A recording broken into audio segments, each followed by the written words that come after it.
Continuamos aquí en Mirada Crítica.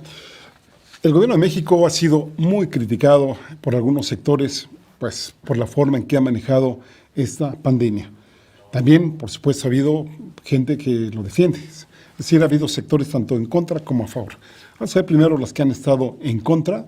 Aquí pues se ha criticado que hubo retraso en la aplicación masiva de pruebas a posibles contagiados, cosa que el subsecretario lo ha defendido, diciendo pues, que en otros países, por ejemplo en Inglaterra, tampoco es que haya habido así aplicación masiva de pruebas. También que pues, justamente el número de pruebas han sido insuficientes. Por ejemplo, aquí nos comparan con China, nos comparan con Corea del Sur, con Hong Kong, que no ha habido una revisión adecuada en los aeropuertos.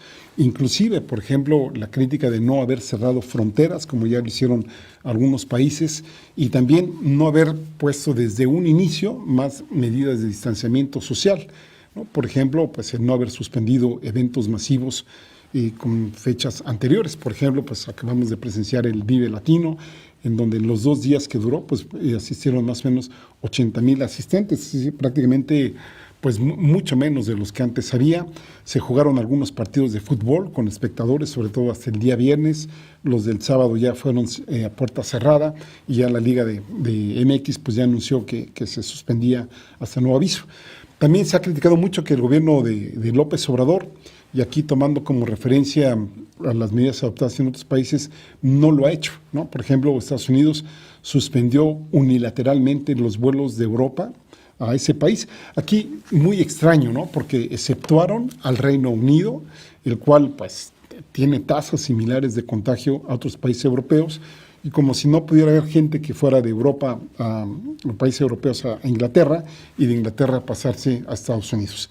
De hecho, Donald Trump cambió su discurso de manera muy radical respecto al COVID-19. Primero lo tomaba en broma y luego ya no lo hizo, ¿no? Quizá por cuestiones de salud pública, por cuestiones electorales, pues vaya usted a saber, ¿no? El hecho es que lo cambió así, muy radicalmente. Y también, bueno, se toma como referencia, en el caso de México, el control efectuado en China, donde pues ahí sabemos que hay un régimen muy autoritario, en donde pues ahí sí o obedeces, y en el caso de Italia, en donde pues ahí, insisto, es un caso que tendría que analizarse de manera especial, en donde pues aislaron prácticamente a gran parte de su población, y que ahí sabemos que pues por un lado hay gente que dice que los servicios de salud no funcionan adecuadamente, que es una población con un alto componente de adultos mayores, etcétera. Yo no quisiera dar una opinión al respecto porque me parece que habría que analizarlo, insisto, detenidamente. El hecho es que otros países, como por ejemplo España, tiene ya pues en aislamiento a su población. Hoy se dieron a conocer que a lo mejor Europa sí ya también va a cerrarse. ¿Y qué decir de la República de El Salvador?, que pues ha tenido 0 casos, que también cerraron fronteras y que hoy hubo un incidente con México, ¿no? Al parecer un grupo de salvadoreños venían de Estados Unidos, hicieron escala en México y de México pues iban a pasar justamente a ese país, y como pues cerraron las fronteras no los dejaron subir, y ahora resulta que el presidente pues de El Salvador dice que México actuó irresponsablemente porque iban 12 positivos a coronavirus y que cómo era posible pues, que los quisieran mandar a El Salvador. Ya hubo respuesta por parte de la Cancillería mexicana diciendo pues, que le demuestren que 12 casos eran positivos, ¿no? A ver, vamos a ver cómo se dan dimes y diretes en las próximas horas. Bueno, otros países que han cerrado fronteras es Argentina, entre otros. Y en México, pues, además de este tipo de medidas, una de las cosas que más también ha estado preocupando a gran parte de la crítica es la falta de infraestructura de los servicios de salud. Curiosamente, por los mismos, o gran parte de los que han criticado este aspecto, pues son aquellos que dejaron a este sector, es decir, el sector salud, en condiciones lamentables, es decir, en condiciones deplorables, podría decirse, por el desabasto que hubo, la corrupción, las compras con sobreprecios prácticamente en todo, la falta de mantenimiento, el desvío de recursos a campañas políticas, insisto, falta de inversión también, simulación, etcétera. En mi lectura, puedo equivocarme, pero bueno, creo que varias personas coinciden conmigo, o yo coincido con ellas y ellos, es de que pues, el sector salud estaba como el sector educativo, ¿no? Que lo han ido dejando al abandono, para que cada vez entre la inversión privada y que cada vez pues, el sector privado compre mayor relevancia en el país, que ya de por sí ya lo tiene. Imagínense, en esa falta de infraestructura que ojalá la subsanen, ojalá estén haciendo planes para prever que se dé una posible situación de este tipo, es que si las personas mayores, las adultas mayores, enfermasen casi al mismo tiempo todas y necesitasen, por ejemplo, respiradores, recordemos que esta enfermedad pues afecta a los pulmones, pues no alcanzarían la infraestructura pública. Pero ahí, bueno, pues también habría que echar mano de la iniciativa privada, la cual, hay que decirlo, fue muy favorecida en otros sexenios anteriores.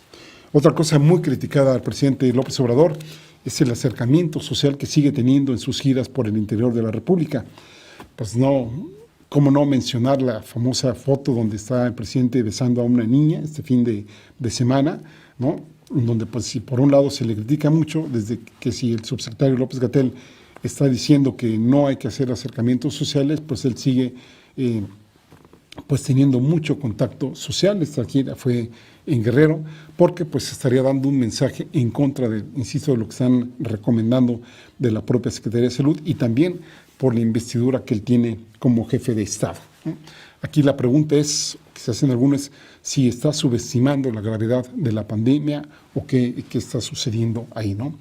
Insisto, en lo personal pienso que no, pero el tiempo nos dirá qué tan equivocados o no estamos al respecto, ¿no? Aquí déjenme decir cómo a veces las posturas cambian, ¿no? Déjenme traer a cuenta el caso de España, en donde, bueno, y en Europa, donde recordemos que se han cerrado las puertas a las personas que vienen de África. Y ahora que no se saben los datos de África, o por lo menos lo poco que sabe es que no está tan extendida la epidemia del coronavirus. Veamos lo que está pasando. Vamos a ver este pequeño video de 2 minutos. Hola, buenas tardes. Hace años que la literatura, el cine y las series de televisión se han abonado a la distopía, a ese ejercicio, a ese género que consiste en imaginar un futuro hostil y desagradable, pero no tan loco como para descartar que algún día pudiera convertirse en realidad. El gran David Trueba, que es escritor, guionista y director de cine, plantea hoy en El País una distopía a propósito del coronavirus que nos obliga a reflexionar, que nos coloca ante el espejo. Imaginen, dice, imaginen que el contagio del coronavirus se extiende por Europa de manera incontrolada, mientras en el continente africano, por las condiciones climáticas, no tiene incidencia. Aterradas, prosigue el relato, las familias europeas escaparían de la enfermedad de manera histérica camino de la frontera africana. Tratarían de cruzar el mar por el estrecho. Se lanzarían en embarcaciones precarias desde las islas griegas y la costa turca. Perseguidos por la sombra de una nueva peste mortal, tratarían de ponerse a salvo. Pero, al llegar a la costa africana, las mismas vallas que ellos levantaron, los mismos controles violentos y las fronteras más inexpugnables invertirían el poder del freno. Y además las fuerzas del orden dispararían contra los occidentales sin piedad y les gritarían: vete a tu casa, déjanos en paz, no queremos tu enfermedad, ni tu miseria, ni tu necesidad. Como relato distópico no está mal, ¿verdad? Porque además recuerda cómo Europa, nuestra Europa, esta Europa, privatizó en su día el control migratorio soltándole un montón de pasta a Turquía, que ahora más o menos nos chantajea. O sea que entonces no calculamos bien. Como tampoco calcularon correctamente aquellos que hace años optaron por privatizar hospitales, laboratorios, servicios sanitarios. Ahora de repente, con todo este pollo enorme del coronavirus, redescubrimos el valor de un sistema público de salud, por cierto, con miles de trabajadores dejándose las pestañas para intentar frenar el contagio, pero en riesgo de ser superados. Pregunta: ¿mereció la pena recortar tanto, privatizar, externalizar? ¿Nos servirá todo eso para aprender? ¿O seguiremos rumbo a la distopía? Se admiten apuestas. Bienvenidos a La Ventana.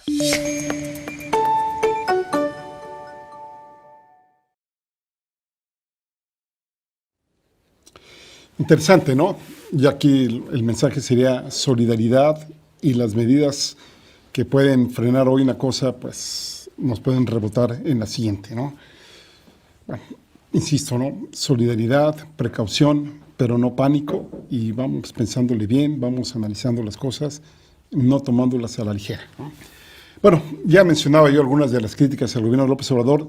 También hay posturas que defienden la estrategia seguida, y una de ellas, pues de entrada, es el equipo médico que está al frente del manejo de esta pandemia aquí en el país. Empezando por el secretario de Salud, el doctor Jorge Alcocer, que es un egresado por la UNAM, es médico egresado por la UNAM, es especialista en medicina interna, reumatólogo, inmunólogo clínico por el Instituto Nacional de Ciencias Médicas de la Nutrición Salvador Subirán y también por la Universidad de Londres, ¿no? Hizo también el doctorado en Ciencias Médicas por la UNAM y es nivel 3 del Sistema Nacional de Investigadores. Si bien él no ha salido a la luz pública, seguramente debe de intervenir en las decisiones respecto a cómo se debe de enfrentar esta pandemia. Ahí está también el subsecretario Hugo López-Gatell, que es el que ha dado la cara, ¿no? A este subsecretario se le ha visto seguro, tiene buena didáctica, ha explicado las fases de la epidemia, la de los contagios importados, la de los contagios comunales, y él es uno de los que estuvo muy involucrado en la anterior pandemia de México, la H1N1, en 2009. Yo critiqué mucho el manejo de esa epidemia. Ojalá, me parece que hasta ahora creo que aprendieron mucho la lección. En ese entonces le decía, yo no estoy de acuerdo con todas las medidas tomadas por el gobierno de Felipe Calderón y pues espero que esa experiencia, parece que sí lo ha demostrado, pues le ha servido, máxime que en aquel entonces pues México fue, según todo le indica, el origen de la epidemia y ahora no lo somos. A López-Gatell se le critica de ser un tecnócrata y un neoliberal, pero hasta el momento pues ha luchado mucho en contra de las fake news, tratando de evitar el pánico entre la población y pues es de agradecer la conferencia de prensa que se están dando todos los días por la noche, en donde pues nos van diciendo cómo va este asunto. López-Gatell es médico egresado de la UNAM, también internista por el Instituto Nacional de la Nutrición, tiene maestría en Ciencias Médicas, Odontológicas y de la Salud por parte de la UNAM, tiene un doctorado en Epidemiología en Bloomberg School of Public Health de la Johns Hopkins, también es miembro del Sistema Nacional de Investigadores y es parte del cuerpo editorial de varias revistas internacionales, como la decía, ¿no? Ya por no hablar más de él. Y también una cosa importante de López-Gatell es que fue uno de los creadores del Sistema Nacional de Vigilancia Epidemiológica que opera en el país. Está también el doctor Gustavo Reyes Terán, coordinador de los Institutos Nacionales de Salud y Hospitales de Alta Especialidad, que él en su tiempo sustituyó al doctor Alejandro Moar Betancourt, y pues nada más la responsabilidad que él tiene es coordinar los 3 institutos nacionales de salud, los 6 hospitales federales de referencia, por ejemplo, usted seguramente el que más conoce es el Hospital General de México, también 7 hospitales regionales de alta especialidad. Él es médico, egresado de la UNAM, tiene una maestría en salud pública por el Instituto Nacional de Salud Pública, es infectólogo también por parte del Instituto Nacional de la Nutrición, tiene un posgrado en virología e inmunología por la Universidad de California, es experto en manejo del VIH-Sida, fue jefe del Departamento de Investigación de Enfermedades Infecciosas del INER, antes era el Centro de Investigaciones de Enfermedades Infecciosas, que también él mismo lo creó, y es SNI nivel 3. Y finalmente, pues digamos de la parte que está más arriba de quién está llevando o quiénes están llevando esta pandemia aquí en México, está el director general de epidemiología, que es el doctor José Luis Alomia Segarra. Él es médico diplomado en epidemiología de gestión en la Escuela de Salud Pública, ¿no? También en Bloomberg en la Universidad de Johns Hopkins en Baltimore, Estados Unidos, y tiene una maestría en gestión de salud institucional por el Instituto Sonorense de Administración Pública en Hermosillo, Sonora. Que hay que recordar que en México, hasta ahora la principal institución para montar las técnicas de detección del COVID-19 es el INDRE, aunque parece ser que ya se están habilitando laboratorios particulares certificados para su detección. ¿Y qué podríamos decir de las complicaciones en México del COVID-19? Bueno, a todo esto que ya hablamos de las enfermedades, de los costos de salud, etcétera, pues podríamos agregarle varios puntos, ¿no? Por un lado, un brote de sarampión que ya asomó en la Ciudad de México, ¿no? Recordemos el sarampión es una enfermedad infecciosa exantemática causada por un virus de la familia Paramuxiviridae, ¿no? Del género Morbillivirus, que se caracteriza por la aparición de pequeñas manchas rojas en la piel, que pues se conocen como exantema o popularmente la gente lo conoce como sarpullido. También da fiebre alta y síntomas catarrales que afecta principalmente a los niños, a los cuales hay que cuidar, porque si se agrava pues puede causar afección en pulmones y cerebro y bueno, y ser pues en algunos casos mortal, ¿no? Pero con buenos cuidados puede llevarse a buen término. Se previene con la vacuna triple vírica llamada SPR, que pues parece que no ha estado, digamos, en niveles muy adecuados. Es decir, pues aquí tendríamos que hablar de una cobertura de 100%, aunque parece que está más arriba del 90%. Eso tendríamos que confirmarlo. Aquí no, por favor, no me hagan caso en esta cifra que estoy dando. Es, digamos, la que tomamos en algunas fuentes que necesitan ser verificadas. Y un segundo punto que tenemos aquí en México, que vienen como efecto directo o indirecto del COVID-19, son los previsibles efectos económicos pues, de las caídas de las bolsas en el mundo, ¿no? El dólar aquí en el país llegó a cotizarse pues, casi hasta por los 23 pesos, ¿no? Y aquí hay que ponerle también la caída del precio del petróleo, ¿no? Hasta hace 3 meses, en enero por ahí, el precio del barril del petróleo mexicano de exportación se cotizaba en $63. Ahora está alrededor de los $23. Ambos aspectos, sin duda, van a pegar mucho en la economía que pues ya de por sí no ha crecido como se esperaba y que también ya por ahí el Fondo Monetario Internacional empieza a recomendar a los países utilizar sus reservas internacionales para hacer frente a la crisis económica que enfrentarán pues no solo México, ¿no? Sino también muchísimos países. Hoy justamente Donald Trump consiguió que el Congreso de Estados Unidos le aprobara $700 mil millones para inyectar a la economía de ese país y la tasa y digamos la parte hacendaria en Estados Unidos redujo nuevamente la tasa de interés prácticamente a cero, esperando que con estas medidas pues no decaiga tanto la economía estadounidense. Vamos a hacer una pausa y continuamos aquí en Mirada Crítica.